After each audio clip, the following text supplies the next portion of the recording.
بسم اللہ الرحمن الرحیم۔ العلا جنوبی مغربی سمت میں سعودی شہر تیمہ سے تقریباً 110 کلومیٹر اور مدینہ منورہ سے شمالی سمت میں تقریباً 380 کلومیٹر کے فاصلے پر واقع ہے۔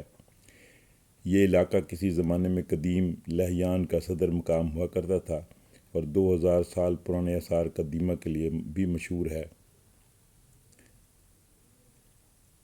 آپ سب دوستوں سے التماس ہے کہ میرے چینل کو سبسکرائب فرمائیں اور بیل آئیکن دبا دیں۔ ہمارا آج کا عنوان ہے العلا قوم سمود کا مسکن اور سعودی عرب کا تاریخی ورثہ۔ العلا سعودی عرب کا ایک صدیوں پرانا قصبہ ہے۔ العلا کے مدائن صالحہ کے علاقے میں واقع قصر الفرید یعنی ایک اکیلا قلعہ نامی چٹان بہت خوبصورت ہے، جس کے مناظر سیاحوں کو مسحور کر دیتے ہیں۔ سعودی عرب کے شمال مغرب میں، جیسا کہ پہلے بتایا گیا، اور مدینہ اور تبوک شہر کے نزدیک واقع العلا نامی قصبہ ہے، جس کی تاریخ 6 صدی قبل از مسیح سے شروع ہوتی ہے۔ العلا نے مختلف تہذیبوں جیسے ہندوستانی، شامی، مصری اور عراقی کے درمیان رابطے کا کردار ادا کیا تھا۔ دائدان کے نام سے بھی معروف ہے۔ اس قصبے کی خاص بات وہاں کے پہاڑوں اور چٹانوں پر کی جانے والی نقش کاری ہے۔ العلا میں الموسیٰ نامی پہاڑی پر مسلمان جرنیل موسیٰ بن نصیر سے منسوب ایک قلعہ بھی واقع ہے۔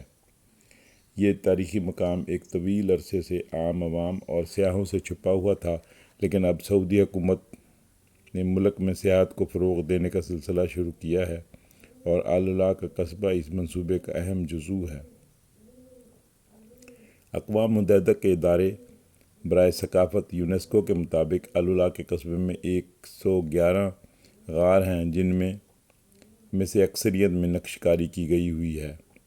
چند چٹانوں پر 6 صدی قبل از مسیح سے لے کر 1 صدی قبل از مسیح تک عرب میں خطے میں موجود نباتی سلطنت کے دور کی کندہ کاری بھی موجود ہے۔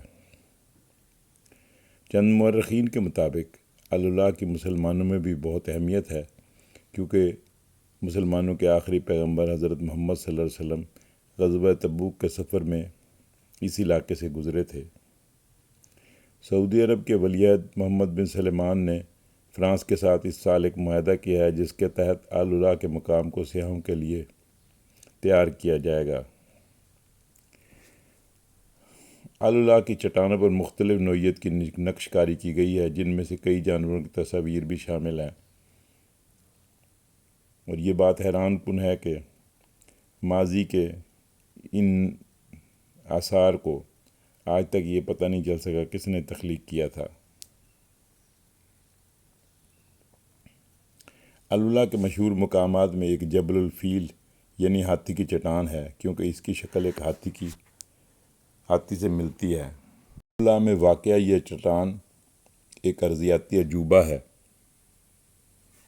سعودی عرب کے علاقے العلا میں واقع سنہری ریت میں واقع جبل الفیل ہاتھی والی چٹان ابھی تک عالمی سطح پر ایک ارضیاتی عجوبے کے طور پر جانی جاتی ہے۔ یہ مشہور چٹان ہاتھی کے جسم مرسوم کی تصویر پیش کرتی ہے۔ تاریخی مقامات اور قدرتی جمالیات کو اپنے کیمرے کی آنکھ میں محفوظ کرنے والے سعودی عرب کے مشہور فوٹوگرافر محمد الشریف نے العربیہ.net کو بتایا کہ اس قدرتی ڈھانچے کا جمال اطراف میں موجود ماحول کے سحر سے بھرپور ہے۔ اس میں نرم سمندری ریت اور حیران کر دینے والی دلچسپ شکلوں کی خمیدہ چٹانیں شامل ہیں۔ الشریف نے واضح کیا کہ جبل الفیل ایک ضخیم چٹان ہے، جس کی زمین سے بلندی 50 میٹر ہے۔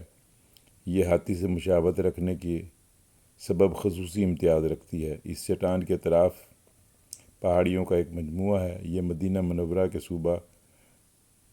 صوبہ اور ضلع العلا سے 7 کلومیٹر مشرق میں واقع ہے۔ وقت گزرنے کے ساتھ ساتھ تند و تیز ہوا اور دیگر ماحولیاتی عوامل نے چٹان کو اس طرح بنا دیا ہے کہ وہ ایک کی شکل کے طور پر مجسم بن گئی ہے۔ قدیم دور ہی سے یہ چٹان جبل الفیل کے نام سے یاد کی جاتی ہے۔ چٹان کا یہ نام کب پڑا، اس کے بارے میں کوئی تاریخی شواہد نہیں ملتے۔ صدی عیسوی میں صدیوں کے بعد العلا دوبارہ آباد ہوا تھا، لیکن جب 1980 کی دہائی میں یہاں طرز جدید طرز زندگی آسائشیں فراہم نہیں کی گئیں تو یہ مقام خالی ہو گیا تھا۔ کہا جاتا ہے کہ الولا میں آخری خاندان نے یہ قصبہ 1983 میں چھوڑ دیا تھا۔ الولا کا مکمل رقبہ 22,000 مربع کلومیٹر ہے اور سعودی حکومت کا ارادہ ہے کہ یہاں سالانہ 15 سے 20 لاکھ سیاح دورے پر آئیں۔